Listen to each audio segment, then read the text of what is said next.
Good morning, good afternoon, good evening, wherever you may be. It's great to see you. We hope you've had a great day and you're keeping safe and cool or warm, whichever part of the world you're in. Well, today we have a fantastic young man, amazing abilities, skills, and he's out of the JDubs.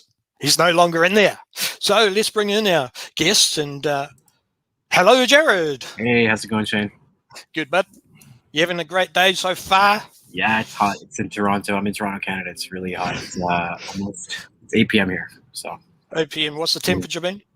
I don't know if you guys use Fahrenheit or Celsius. It's we do Celsius, so it's over 30, I think, right now.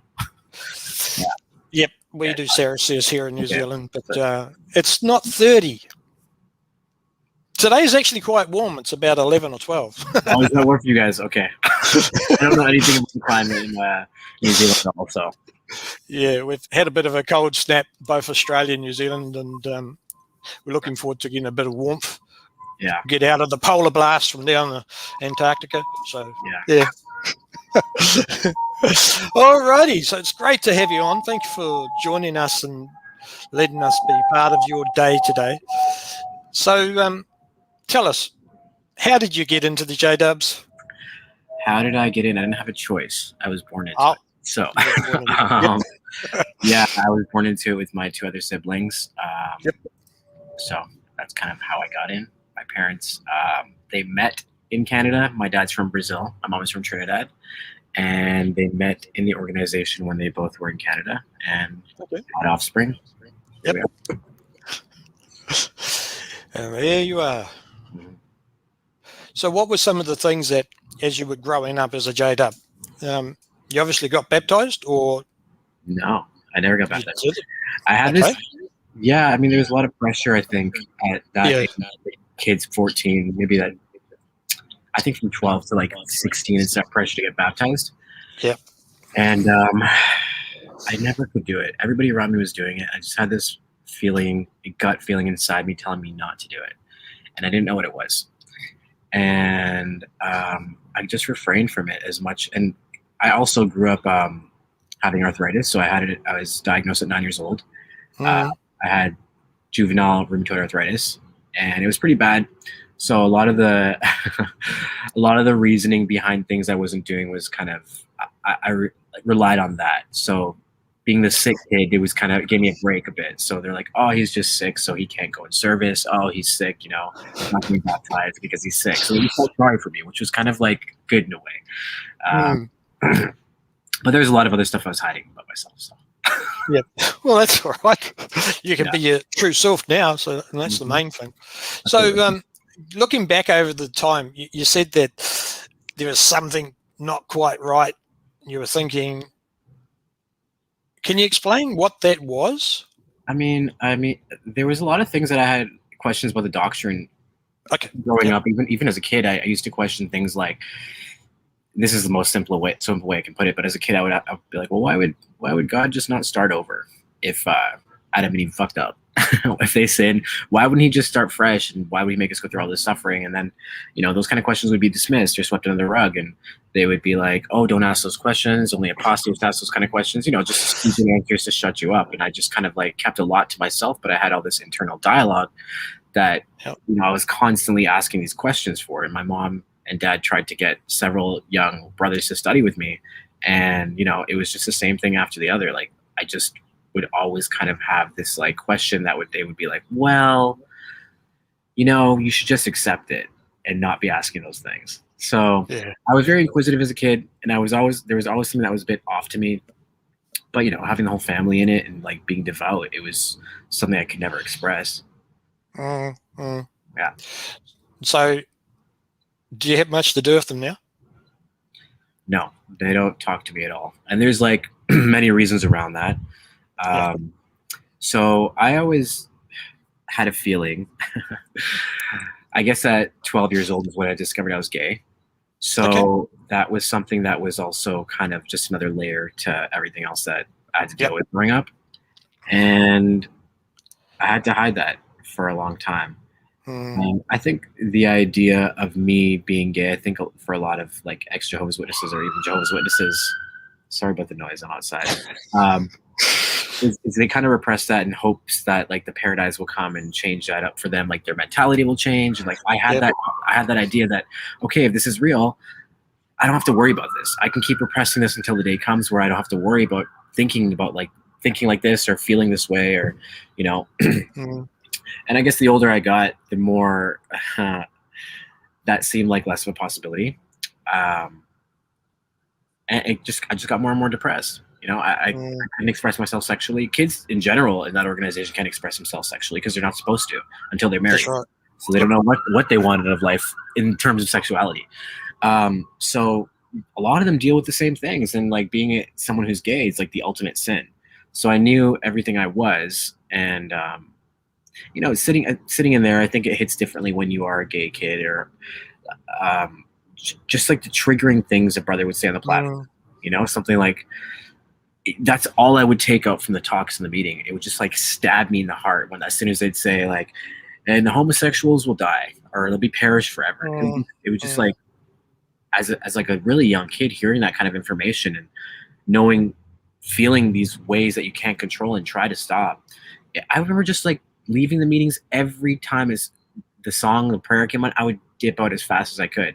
And everybody would be like, where's Jared? Why isn't he staying back and associating? It's because I couldn't do it. I had nothing in common with these people. And I wanted to kill myself because I thought I was worth nothing, because that's what they make you feel like. They make you feel like everything you are is worth nothing. So naturally I'd leave as soon as I could. Mm-hmm. So how long were you from when, 12 to when you got out? It was so I did rely on the arthritis to kind of miss meetings. And good on you for using that. Yeah, I mean, I think that was the smartest thing I ever did to have in that.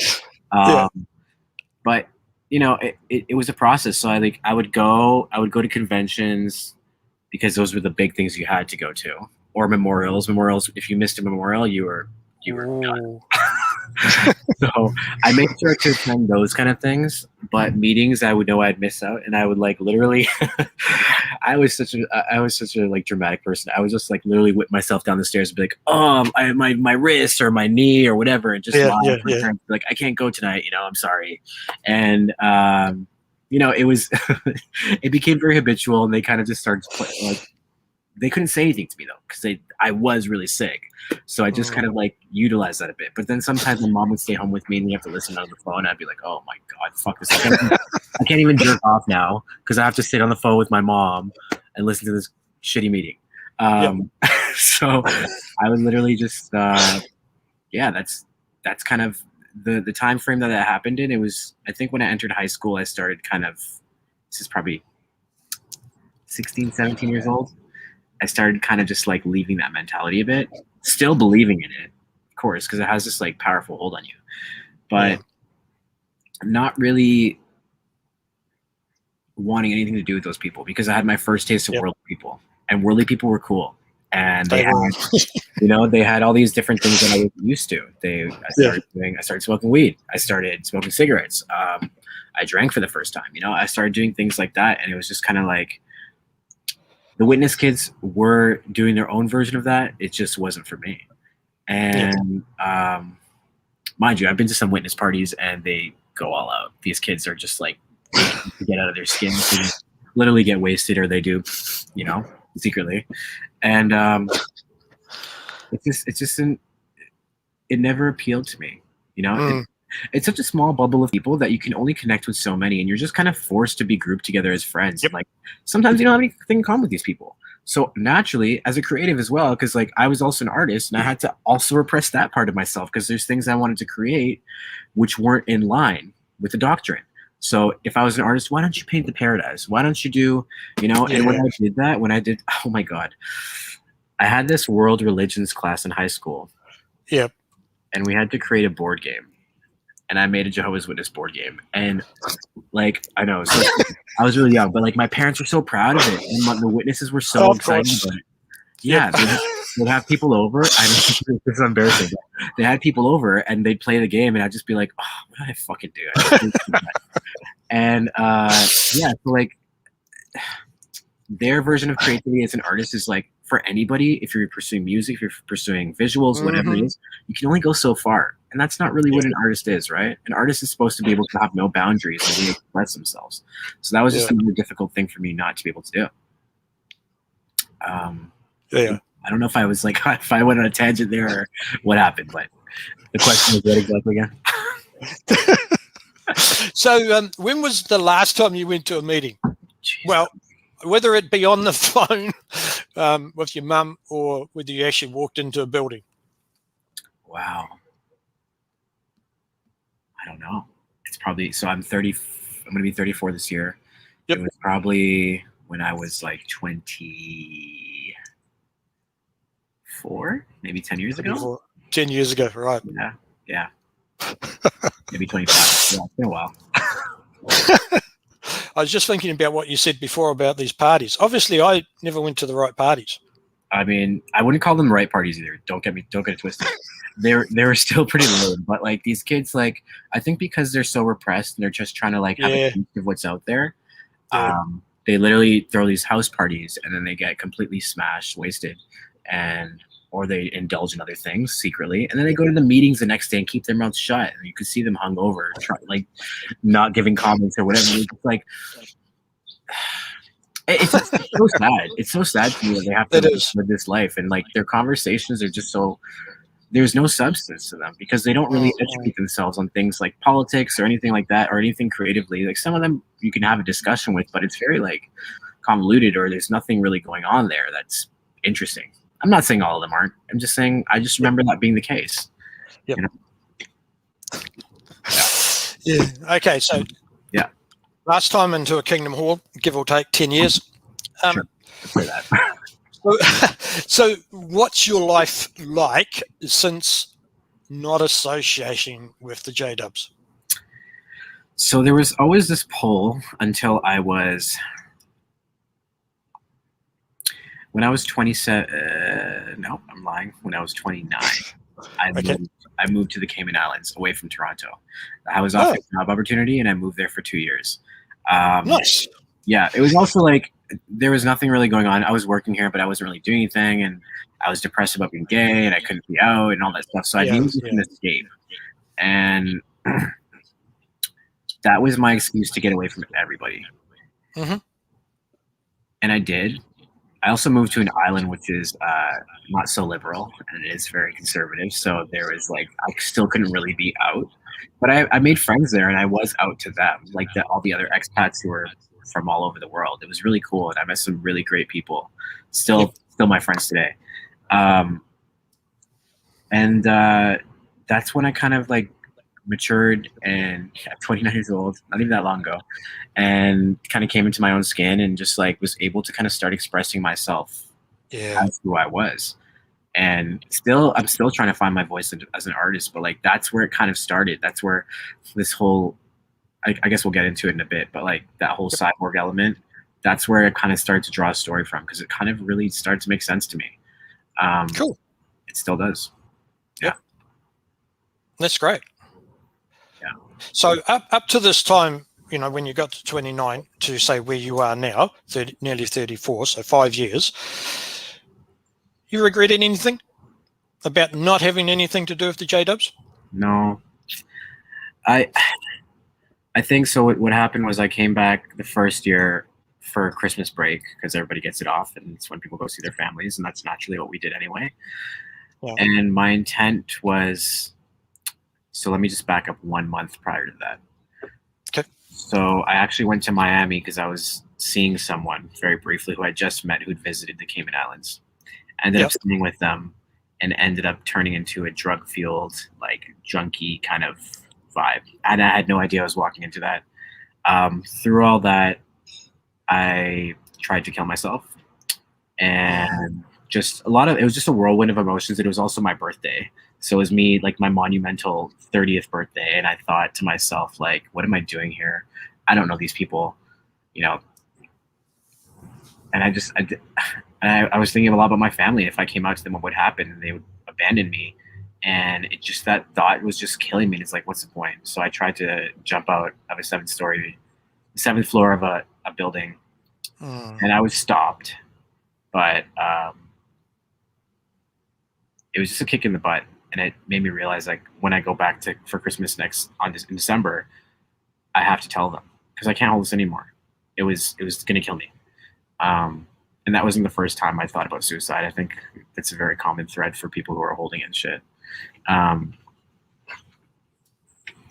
So I did, and first I told my brother because my brother and I are like best friends growing up, and he was great at first. He was inquisitive. He was still going to meetings. He was baptized, but he was trying to understand, which is great. And then I told my sister 2 days after, and my sister and I have always had this like really tense relationship. She was always just such a dick to me. So she was like, she definitely like ended up crying and like, this is a devastation. Like she really just kind of unfortunately made it about herself. It was just kind of her brand. So the day I was leaving to go back to Cayman, I told my parents at the dinner table, and immediately they brought the Bible out. My mom was in tears. I was in tears, you know. They brought the Bible out and they said, we could fix you. And I'm like, there's nothing wrong with me. I don't need to be fixed. There's nothing. I'm good. Like only coming back here is when you're making me think I feel like I'm wrong, but I'm not wrong. And they just couldn't wrap their minds around it. My dad was silent. He just was. It's how he is. He's a super chill guy, but he's like, I don't think he knows how to convey his emotions. And then I left the next morning, and I looked back at them, and they were all crying. I went to the airport, and I knew it was the last time I was going to see him. And it was. Yep. There was one time I did see my mom and dad again. It's when I moved back to collect my things from my family home. And they kind of, when I moved back to Toronto, they kind of shoved everything into the garage so I couldn't enter the house. Yeah. And I mean, it's like my childhood home. I grew up in there, you know. I have so many memories in there. I haven't been back there since. It sucks. But my little dog, she came running out, and she was awesome. She was happy to see me. But I collected my things, and I just moved into a place with a couple buddies, and yeah, that's the last time. Wow. Yeah. So just going back to the stage where you said that you're ready to do a disastrous step by jumping out of a building. What was the thing that stopped you then? You said it gave you the kick up the butt. An actual human being pulled me away.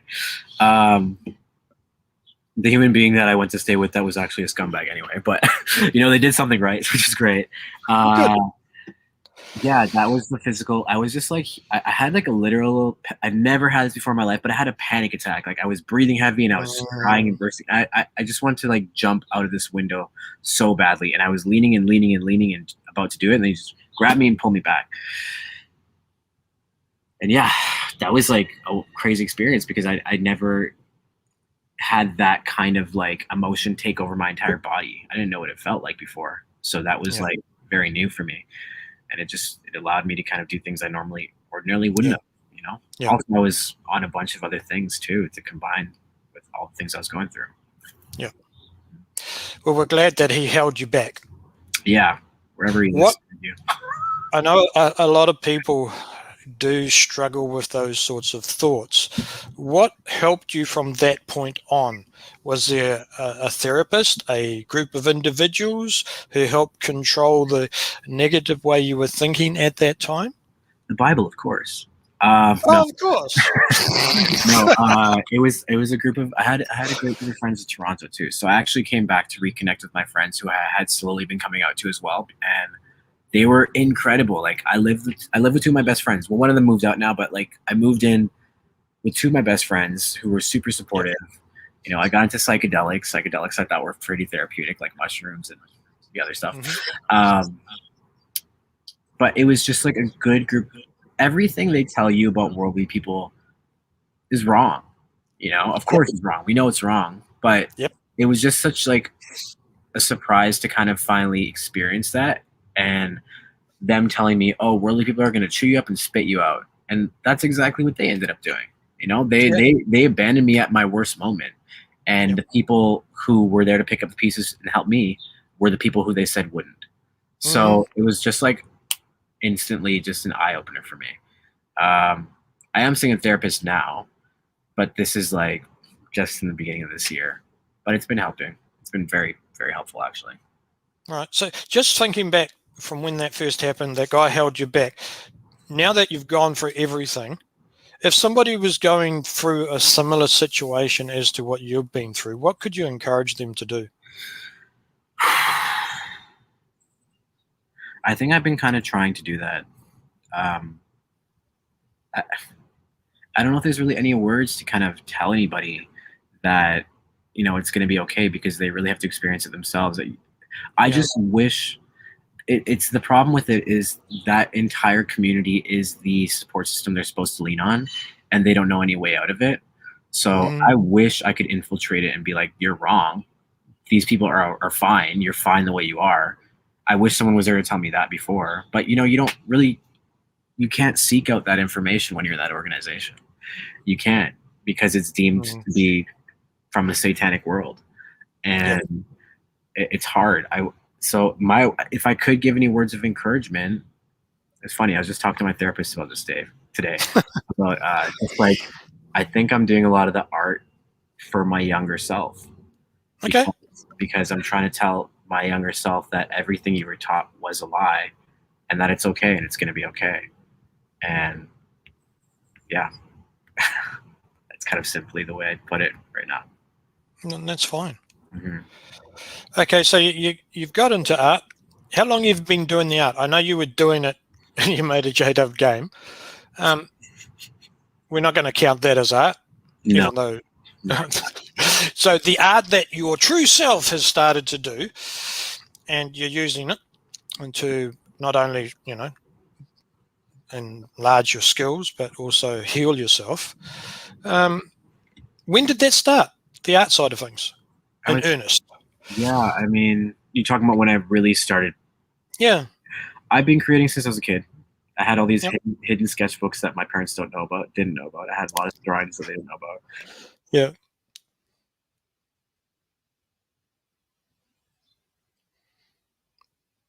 And he's frozen.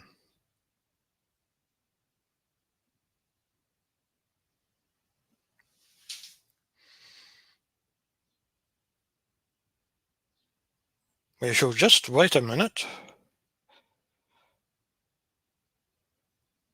What we will do is, while we're trying to sort that out, we'll just remove him from there. We'll bring him into his web page and have a look at some of the things that that he's been able to do. So there he is. And we just scroll down here. And if you want to go to his webpage and have a look at some of his artwork, then we will make sure the link is in the comments. There's one that we can play, and all going well, it will.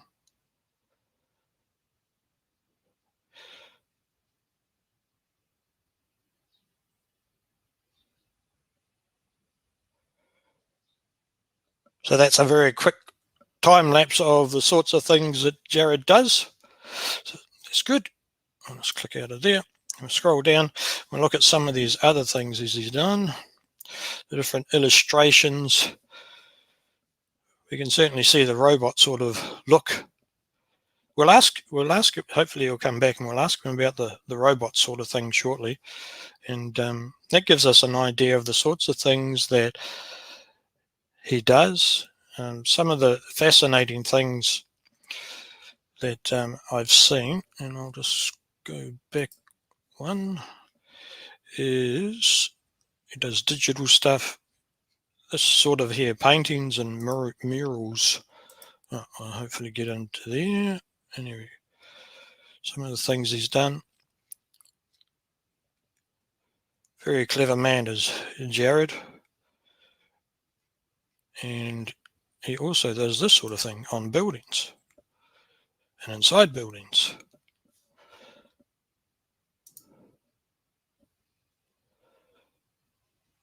Almost like Da Vinci painting on the ceiling.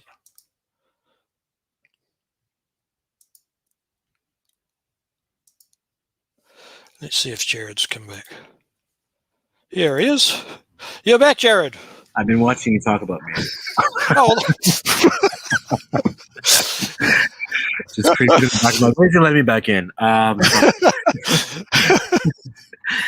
oh dear me. I forget. Okay, I see.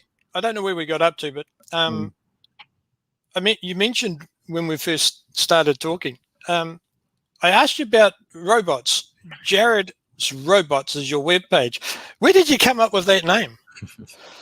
I reflected a lot on, and I got a lot of inspiration from like sci-fi films growing up. That's kind of like what the window to the outside world was for me. I watched a lot of movies in secret in my room. I had a lock on my door. I made sure I got that at least. So I watched a lot of movies growing up, and I was inspired by that. And also, you know, we kind of grew up in this programmed environment. We all did. And there's a cult in every kind of thing in the world, you know, whether it's sports, whether it's Apple, whether it's whatever it is.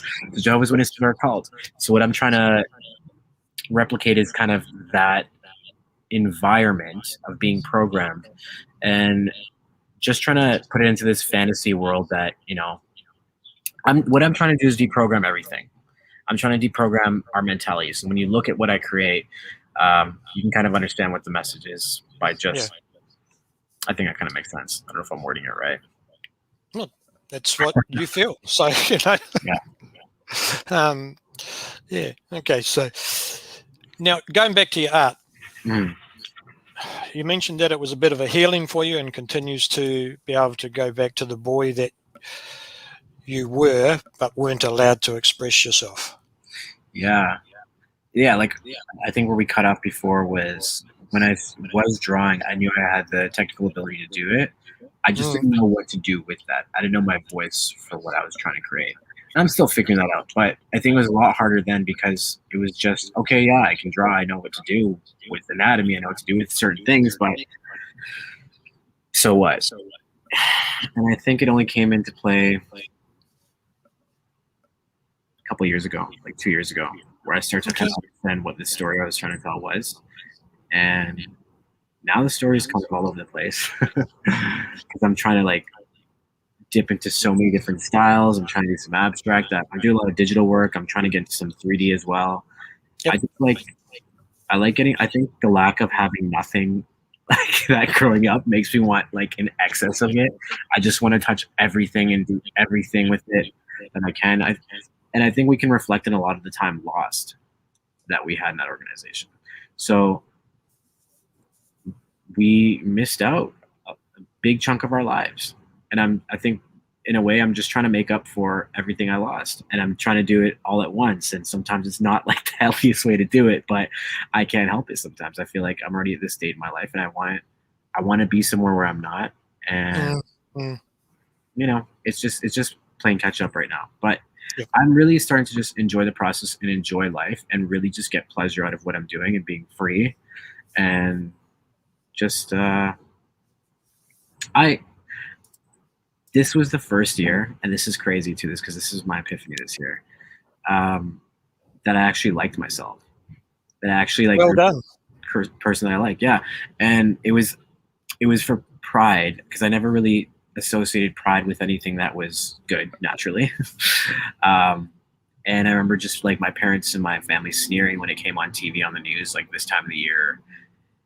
And then I also used to have my own internalized homophobia because of it. And, you know, every time I'd see someone that was too themselves, I would just be like turned off by it. I'm like, oh, that person's too whatever. And I would just choose to not associate with them. But now I can have nothing but admiration for people who are genuinely themselves, because the reality is they don't know how to be anything else, and they're not trying to be anything else. And there's nothing that you can admire more than that, I think. So it's really just like a flip in like, it's just a flip in something that changed in me that just like allowed me to understand that. And that's because I'm starting to appreciate who I am as a person, because growing up like that, you really do not like yourself for so long. So it's nice to kind of feel this way now. Yeah. So with the art that you've done so far, what's been one of your favorite bits that you've actually done? Ooh. Is it up on your webpage? I just did something that's a little bit more, it's nothing like what I've done before. Oh, is that right? I can show you a picture on my phone, but it's a little bit. So what I did was I took a TV. My friend gave me a TV a while ago, and it just broke down eventually. It's just an old flat screen. Yep. And it was sitting in there in my studio. So I decided to paint on it. So what I did, symbolically, people associate religion with the cross, Christianity anyway. So I thought the easiest way to convey that message was through a cross. So what I did was I painted the TV and I painted the screen white. And I just painted a cross over top of it. And then I took a hammer and I started smashing it. Oh, okay. And then after I smashed it, I looked at it and I took some yellow paint and I smeared it over top with a palette knife. And then I just spray painted a smiley face. And I think the process of that was the most enjoyable part because it's something I never done before. And it felt really just like I was in it when I was in it. Like when I draw some of these things that I've been drawing, so you have to be very articulate. There's a way to do it that you have to make sure it kind of turns out a certain way. This I went into with no, like I wasn't planning anything. I just kind of went in and I did it. And then I posted it on my Instagram. But I posted it with me in the picture and I'm completely naked in it as well. So it was just, and I think it was not a need for necessarily validation also, although sometimes I seek it out, but it was a need for just like expressing how liberal I feel right now and how like completely, like I can only imagine if my family or people in the congregation I used to go to saw that, which I'm sure they have already because some of them still follow me, and their expression. It's just almost like a big fuck you, but it's also like, whoa, I feel so fucking confident to be able to do this kind of stuff now that it doesn't even matter. It doesn't matter. It's not a form of just like, not just shock value. It's for me. It's for me. It's therapy. And I did it literally yesterday. And then I was just like, am I going to regret this tomorrow? Maybe, but I don't care right now. So I did it and it felt fucking good. And I'm going to probably do it again. Good on you. Yeah. That's great to hear that you've now got the freedom to do what you really want to. Mm-hmm. Yeah. Feels good. That's wonderful. To hear you say it feels good. I think that was such like a the association with pleasure in the witness culture too is really fucking negative. So like anytime like pleasure seeking or anything like that, anything that makes you feel good, makes your soul feel good, it's something that's, they don't want you to have fun. I even sometimes like, because I watch so much Lloyd Evans too, and I sometimes see the broadcasts he puts up as well, and it's like, you should be filling in, what are you doing with your free time? You should be, studying, or you should be going to service. It's like every second of every day you have to occupy it with this religion. So they don't give you time to really become who you are. So they're literally robots in that entire religion. They're really just controlled. Everybody's just controlled. So to a point where like you don't even know it.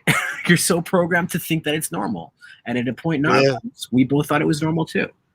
Yep. Well, I mean, yeah, the freedom of doing something like that now is just like something I never, ever thought I would do in my life.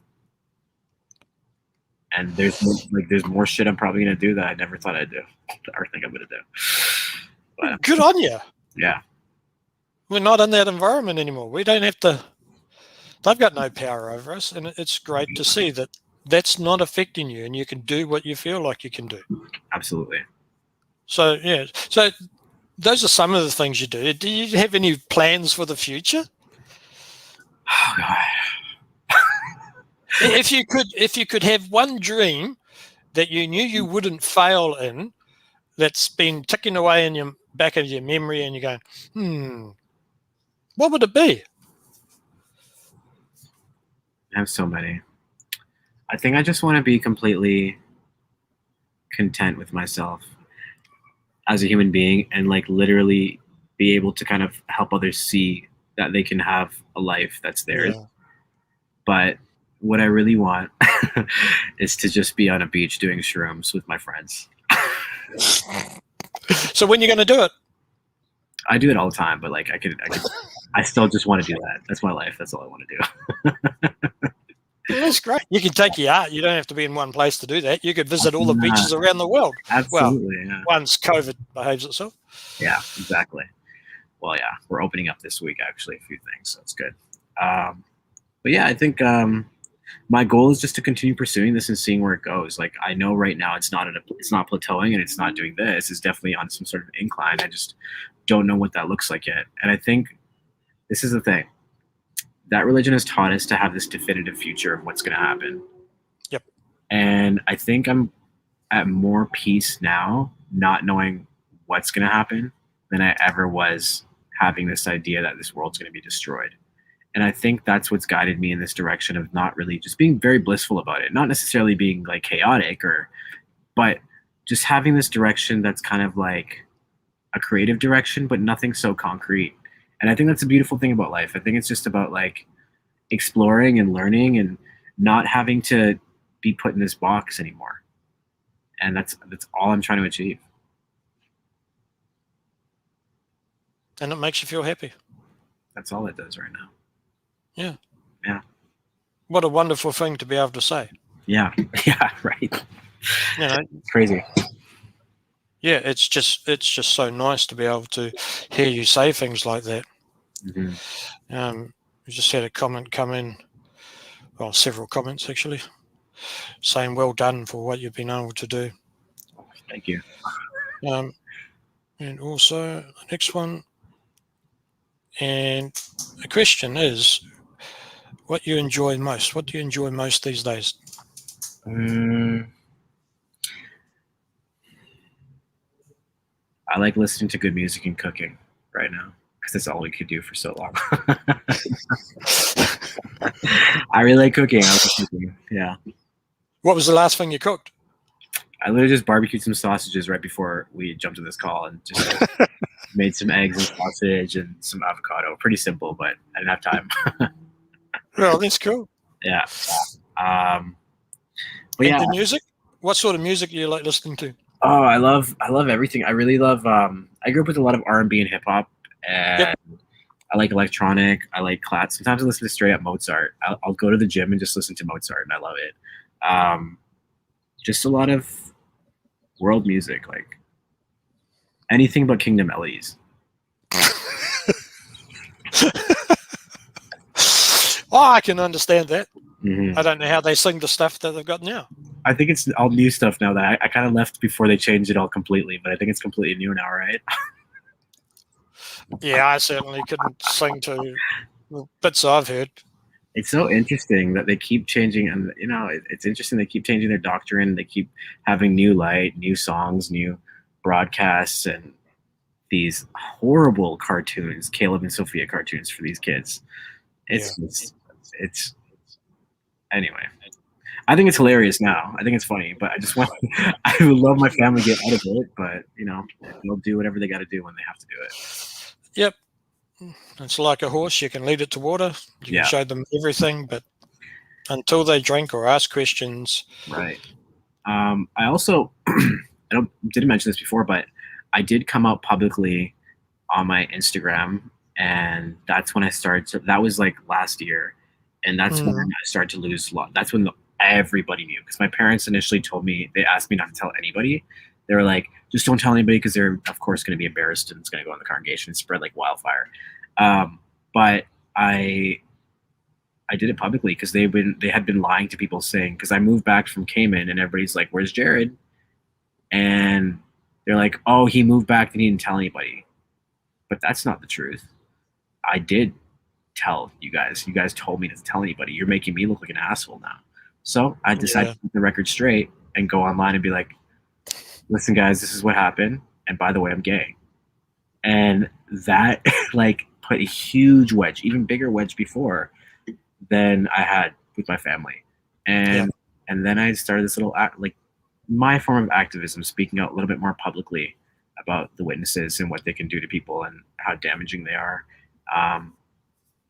So and they're aware of what I'm doing. I did another video recently where I still talked about it. I'm like, it's been almost a year now where I did that video, and I just want to let you know this is where I'm at with it. You know, and sometimes, I don't know if you know how Instagram works, but you have stories you can put on, and you can see who watches your stories, kind of the way Facebook has it. And sometimes I'll look through my stories and I'll see like witnesses who don't follow me anymore. They're still tracking me. Oh, is that right? They're still in there popping in. They're like, what? I'm like, what are you doing here? You don't even follow me. Like, why are you even watching me? It's because they like to keep tabs on people. They want to know what's They do. going on. Yeah. So, I'm just like over it. I'm just over these people. Just like, it's sad. It's sad to me. So, It is. Totally agree. yeah. So have you got any new little projects you're working on coming up in the next few weeks, months or so? I have a couple installations that I'll be doing in the States with a few other artists, so I'm pretty excited about that. I can't talk too much about it. I'm also working on I'll say this because I think I'm allowed to say this. I'm illustrating a movie poster for a pretty big reboot of a film coming out. I can't say what it Cool.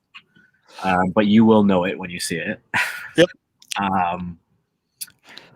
And yeah, it's just like I keep lining up these projects. People like it's great because like now that I've constantly been creating on my social media, it's like people pop into my messages sometimes, and I'm like, whoa, this could be really cool, and it just connects me with other people. So that's kind of like that's what I utilize my Instagram for, just marketing purposes, really, and then sometimes some nudity, but just that's what it's getting me pretty cool jobs. It's kind of lining up. I think it's kind of lining up with exactly what I want to do. So I'm excited about it. And so you should be. Yeah. And I'm doing a couple murals in the city here and there. So smaller things, bigger things. Are they sort of building size? Yeah, they're varied in size. I'm doing one for a tech company in a couple weeks, and then I have a pizza joint I'm doing in the city. Oh, cool. Sometimes they're inside, sometimes they're outside. Right now, most of them are outside because it's summertime, but summertime is huge for a lot of artists here. Like I was just part of like a laneway project where we did a residential garage, like laneway with a bunch of neighbors that we did for like a fundraiser for mental health. And like I'm getting involved in a lot of these little foundations now that I never would have done as a witness before. It's like the only foundation you should support is Kingdom Halls and the building of them and like the building of these structures and printing and all this shit. So like it's nice to be part of like something that feels a little bit more tangible in a sense, it's transparent. You're dealing with things that are potentially more transparent than what that organization has and where the money's actually going. So it's nice to be part of these things, and it's nice to be respected by people that you also respect. So it's cool. Did you ever struggle with that when it first happened, being viewed as a respected person? I still struggle with it. I feel like there's this level of authenticity that doesn't really. This is my own internal dialogue, but I feel like sometimes I don't express the most authentic version of myself, even though I try to. And sometimes maybe I think it comes across to people who like are. I really look to other artists that I respect for validation sometimes because I'm just like trying to impress them all the time.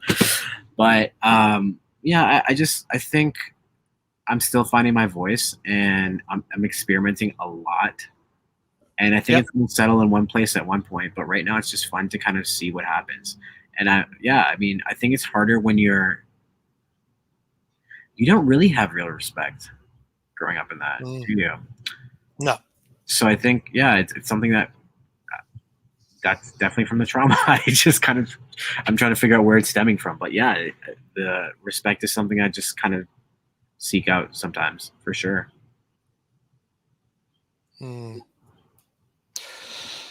The whole journey that you've been on, with everything you've gone through from coming in your head out at 12 and later on, obviously you told your parents, even though they wanted you to keep quiet.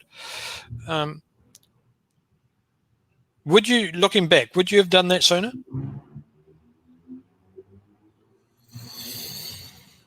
I tell myself that, but I think the way I paced myself and the way I did it was the only way I could have done it, because my health wasn't great at one point and I wasn't able to be independent, so I couldn't have done it then.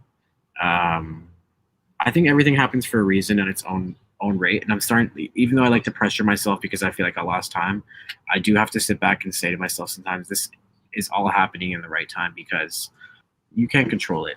And the way you're doing it, the way you've lived your life, it's made you who you are. and it's at the pace that it needs to be at right now. So I'm trying not to look at it like shoulda, woulda, coulda. You know, like it is what it is, and I'm happy that I'm here right now and I'm alive and I'm breathing. Yeah. So we've just had a question come in from Stella. She says, is there any words of wisdom or advice you can give to young ones out there who are thinking of coming out about their sexuality? Yes, formulate a plan to get out before you do it. So if you're stuck at home and you're thinking of coming out, it's probably not going to be the best environment for you to do it. Yep. If you're, because I know a couple witnesses that actually, it's funny because when I made that video, a couple witnesses that are still living at home, or even if they're out, they're still hiding it. And I'm like, as soon as you can financially formulate a plan to go live on your own and experience life on your own and be independent, I would say you might have to keep it under wraps for a bit longer, unfortunately. It's just not going to be a pretty situation if you're out and you have to live with your family. So that's all I could kind of input. Because as soon as I came out, I knew I could fly back right away to Cayman. That was my escape immediately. And I was like, even though I was sad and I was depressed about it, I wasn't in their presence. So I did it, one shot, go, done. Yep. I didn't have to come back and sleep in that house again. Yep. So when you talk about a plan, what sort of things are you talking about? Well, I mean, you have to get a career, of course. Figure out like what your financial situation is going to be. Just financially find your own place to live. You know, find a roommate, find someone who you can trust and support. There are bad people out there as much as there are good people out there, so you got to be careful as well. I think our vision is kind of skewed because we're not used to we're not trained to kind of properly trust or mistrust or whatever it is in the world. So we kind of just like sometimes witnesses, they're so naive to a lot of things because they haven't experienced it. So it is just kind of be aware, you know, just be, if you can, try to be street smart. And yeah, when I say formulate a plan, I just hope that you have a safe space to go when you're ready to come out. Just make sure there's a safe space that you can escape to and a good support system of friends. Worldly friends are important, 100% important.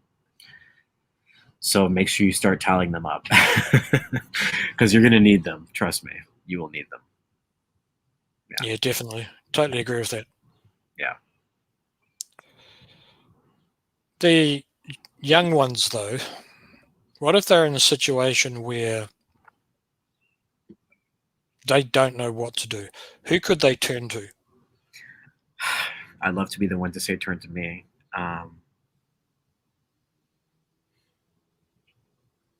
It's very hard to say. If there's counselors that you can talk to at your school, or if there's just trusted adults. I know it's a very hard thing to do. And even kids in school sometimes, you know, they're not the nicest people. They're still developing as humans as well. Yeah. But you know, there's some good kids out there, and if you have friends that are in the world that you can really trust, I would definitely confide in them. Try to confide in someone that you can really trust. And unfortunately, sometimes that's not your blood. It's not your family. Yeah. Not any. Not JDubs family anyway. No, not your spiritual family either. They're not going to be there to support you when you're feeling that way because they think you're sick. They literally think there's something mentally wrong with you. And if that's the case, then why would they even? All they're going to do is take it to the elders and probably get you counseled and tell you to pray the gay away. Some form of their shitty conversion therapy. But, you know, that's not going to help anything. That's not going to fix anything. So just try to find a support system. That's all I could say. Or, you know, yeah, that's all I could say. Yep. No. So just on a personal level, those ones you reached out to, you mentioned it briefly before. How have you found those ones? So we're not talking about the JDubs in any way, shape or form, but the ones who you've spoken to, how have you found them compared to what the JDubs said people are like who have never been JDubs? Oh, you're talking about worldly people. How have I found them? Yeah. The best people I've ever met in my life. I've gotten really good at reading characters, so I'm pretty good. Like I've made my mistakes, and I've met some pretty shitty people as well. But Yes. it's part of, and that's it. Like, and as soon as you meet someone shitty too, they're going to be like, well, that's the world. But the reality is, there's good and bad with everything. That's just the way life is. I think I have some of the best friends that I'll have for the rest of my life. And I think I'm a pretty easy person to get along with. So it's like, I'm very mellow, and I look for the same qualities in a person, like someone who's very just laid back and easygoing and open-minded. And I think open-mindedness that can only be found in the world. You can only find a truly open-minded person who's not part of a cult, because they have no blinders on. They've been exposed to things, and they're understanding that people come in all shapes, forms, sizes, whatever. And it's not something that you should be sneering against, or it's something that you should be like offended by. It's just people are humans. People, just let them live. They're not hurting anybody. They're not hurting anybody. So I love worldly people. and that's the way I found it as well. You look back into the JDubs, there's just as many bad people in the JDubs as there are good people. Probably worse. Yep. I don't know that for a fact. There's a lot of good people in there too. I do remember there's some people I'll never forget, and some people I'll always like have a soft spot for if they ever came back into my life. It's funny, actually. I grew up with a lot of people. This is funny. So a lot of people I grew up with, some of them are no longer are no longer witnesses.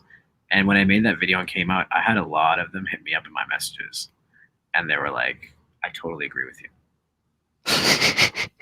And it was interesting to see, because I was so scared to tell those people initially, because they were part of that community growing up.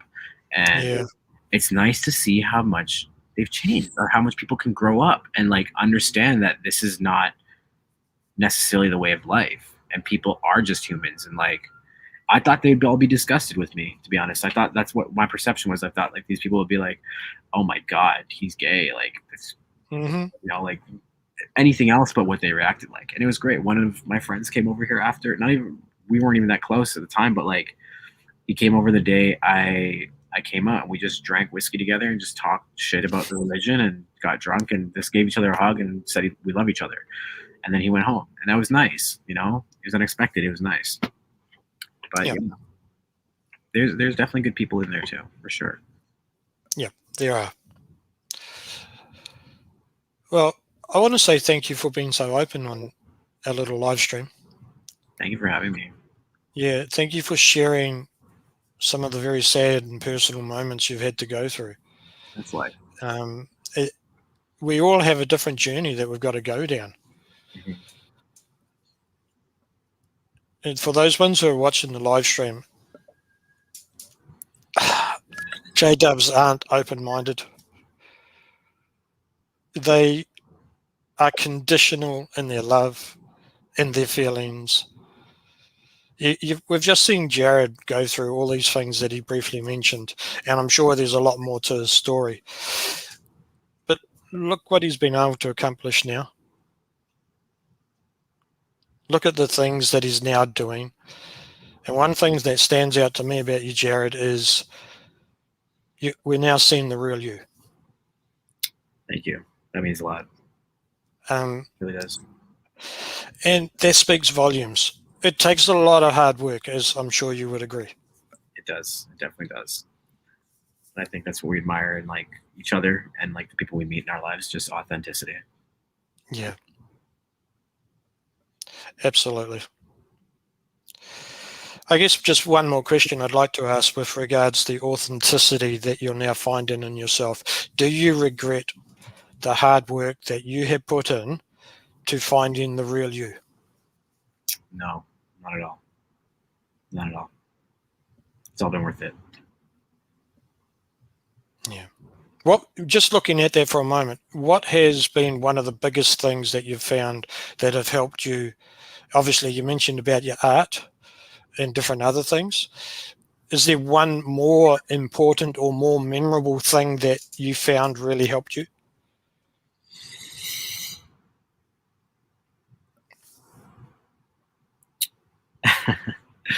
Lloyd Evans channel.